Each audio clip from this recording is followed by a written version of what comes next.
शुक्लां ब्रह्मविचारसारपरमामाद्यां जगद्व्यापिनीं वीणापुस्तकधारिणीमभयदां जाड्यान्धकारापगां हस्ते स्फाटिकमालिकां विदधतीं पद्मासने संस्थितां वन्दे तां परमेश्वरीं भगवतीं बुद्धिप्रदां शारदां। శ్రీ మహాగణాధిపతయే నమః. శ్రీ మహాసరస్వత్యై నమః. శ్రీ గురుభ్యో నమః. 2025వ సంవత్సరము ఫిబ్రవరి మాసంలో కన్యారాశిలో జన్మించినటువంటి వారికి, అంటే కన్యారాశి జాతకులకు గోచార ఫలితాలు ఎలా ఉన్నాయో తెలుసుకుందాం. ముఖ్యంగా ఈ మాసంలో, ఫిబ్రవరి మాసంలో కన్యారాశి వారికి సూర్య భగవానుడు 12వ తారీఖు వరకు పంచమ స్థానంలో సంచరిస్తున్నాడు. తదనంతరం షష్టమ స్థానంలోకి ప్రవేశిస్తున్నాడు.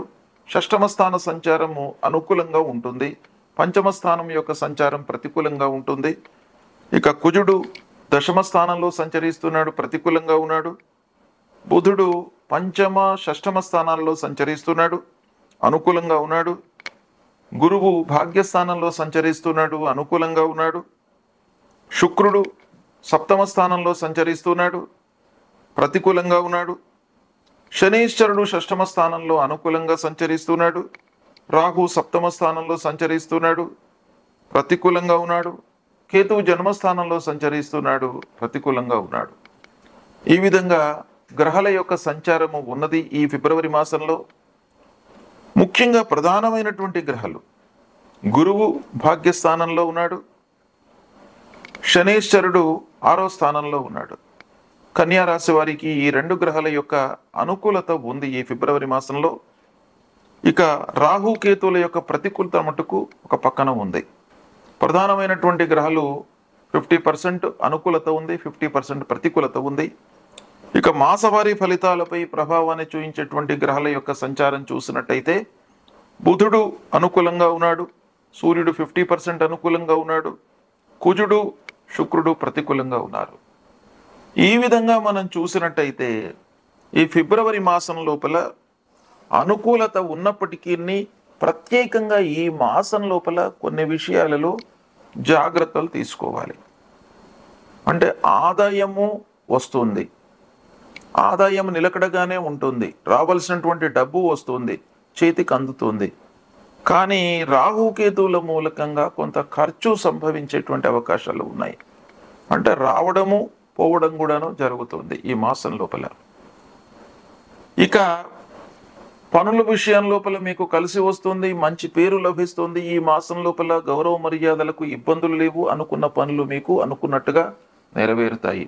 అదృష్టం బాగా కలిసి వస్తుంది ఈ మాసం లోపల. ఇక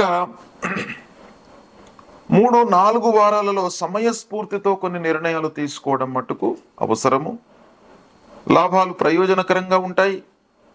పూర్వము ఉన్నటువంటి సమస్యలకు పరిష్కారం లభిస్తుంది. ఆస్తుల విషయంలో తగాదాలు దూరమవుతాయి. ఉద్యోగులు ఆఫీసులో సంతృప్తిగా పనులను నిర్వర్తించుకుంటారు. ఉద్యోగస్తులకు ఈ మాసం బాగా కలిసి వస్తుంది. తోటి ఉద్యోగస్తులతో కానివ్వండి, అధికారులతో కానివ్వండి, స్నేహభావంతో ఉంటారు. మీ పనితనానికి గుర్తింపు లభిస్తుంది. అధికారుల యొక్క మన్ననలను పొందుతారు ఈ మాసం లోపల. అంతవరకు మీకు బాగా ఉంటుంది. ఇంటి వాతావరణము కొంత మిశ్రమంగా ఉంటుంది. ఇంటి లోపల భార్య పిల్లలతో కొంత మనస్పర్ధలు, అనవసరమైనటువంటి వాగ్వివాదాలు తలెత్తేటువంటి అవకాశాలు ఉన్నాయి. కానీ కుటుంబ పెద్దల యొక్క సహాయ సహకారాలు మీకు బాగా లభిస్తాయి. అంటే కుటుంబంలో తల్లిదండ్రుల యొక్క సహాయ సహకారాలు, వాళ్ళ సూచనలు, వాటిని మీరు అమలుపరచడము, ఈ విషయం ఆలోచించినట్టయితే మీకు బాగా ఉంది. కానీ భార్య పిల్లల విషయంలో ఆలోచించినట్టయితే కొంత మనస్పర్ధలు తలెత్తే అవకాశాలు ఉన్నాయి. కానీ పిల్లల విషయంలో మీరు బాగానే ఉంటారు. మీరు వారి విషయంలో మీరు బాగా ఆలోచిస్తారు. వాళ్లకు కావలసినటువంటివన్నీ కూడాను సమకూర్చడంపై మనస్సు నిలుపుతారు. కానీ పిల్లలు మట్టుకు ఎక్కువగా ఆశిస్తూ ఉంటారు. దాని మూలకంగా కొన్ని ఇబ్బందులు మీకు కలిగే అవకాశాలు కనబడుతున్నాయి. పూర్వము తీసుకున్నటువంటి అప్పులను తీరుస్తారు ఈ మాసంలో. రుణ బాధ నుండి విముక్తులవుతారు, నలుగురిలో మంచి పేరును సంపాదిస్తారు, ఆరోగ్యం నయమవుతుంది, స్నేహితులు, బంధువులు, ఆత్మీయులతో కొంత సంబంధాలు ఉన్నప్పటికీ అనవసరమైనటువంటి వారితో చర్చించడం మూలకంగా కొంత వృత్తిపైన మీకు ప్రభావాన్ని చూపించేటువంటి అవకాశం కనబడుతుంది. ఇక గృహము, నిర్మాణము, భూములు కొనుగోలు, వాహనములు, వీటిపై కూడాను మీకు కొంత మంచి అనుకూలత ఉంటుంది. సాహసించి పనులు చేయకుండా కొంత విచక్షణతో మీరు ఆలోచించి ముందుకు వెళ్ళినట్టయితే మీకు మంచి ఫలితాలు కలిగేటువంటి అవకాశాలు ఉన్నాయి. ఇక ఈ మాసంలో ముఖ్యంగా మంచి ఫలితాలు మీరు చూస్తారు. అంటే ఉద్యోగస్తులకు, ఉద్యోగ ప్రయత్నంలో ఉన్నటువంటి వారికి ఉద్యోగం లభించడము, విద్యార్థులకు మంచి సంస్థల లోపల ప్రవేశం లభించడము, విదేశీ ప్రయాణాల విషయంలో ప్రయత్నాలు ఫలించడము, ఇలాంటి మంచి ఫలితాలు కొన్ని ఈ మాసంలో మీకు కలిగే అవకాశాలు ఉన్నాయి. ఇంటికి కావలసినటువంటి వస్త్ర వస్తువులను కొనుగోలు చేయడంలో కొంత ఆలస్యము, జాప్యము జరిగినప్పటికీ కొనడం మట్టుకు ఈ మాసంలో జరుగుతుంది. సంగీత, సాహిత్య కళాకారులకు, మీడియా రంగంలో ఉన్నటువంటి వారికి, వ్యాపారంలో ఉన్నటువంటి వారికి, సాఫ్ట్వేర్ వృత్తిలో ఉన్నటువంటి వారికి పనులు కలిసి వస్తాయి. అయితే కొంత మనస్పర్ధలు తలెత్తేటువంటి అవకాశాలు ఉన్నాయి వ్యవహారం చేస్తున్నటువంటి సమయం లోపల. కాబట్టి కొన్ని జాగ్రత్తలు మట్టుకు తీసుకోవాలి. ఓవరాల్గా మనం చూసినట్టయితే ఈ మాసం చాలా ఆశావహంగా ఉంది. కొత్త అవకాశాలను మీరు పొందుతారు. ఇక ఆరోగ్య పరంగా కొంత జాగ్రత్తలు మట్టుకు తీసుకోవాలి. ప్రారంభంలో, ఈ మాసం ప్రారంభంలో కొంత వర్క్ లోడ్ మూలకంగా మీరు శరీరంపై, మీ ఆరోగ్యంపై ఎక్కువ మనసు నిలపలేకపోతారు కనుక తద్వారా కొన్ని ఇబ్బందులు తలెత్తే అవకాశం కనబడుతున్నాయి. ఆర్థికంగా మట్టుకు మీరు నిలదొక్కుంటారు, రావాల్సినటువంటి డబ్బు చేతికి అందుతుంది. ఈ విధంగా మీకు ఈ మాసంలో మంచి ఫలితాలు కొన్ని విషయాలలో బాగా ఉన్నాయి. దాన్ని మీరు సద్వినియోగపరుచుకున్నట్టయితే భవిష్యత్తు లోపల ఈ సమయాన్ని మీరు ఉపయోగించుకునేటువంటి అవకాశాలు బాగా ఉన్నాయి.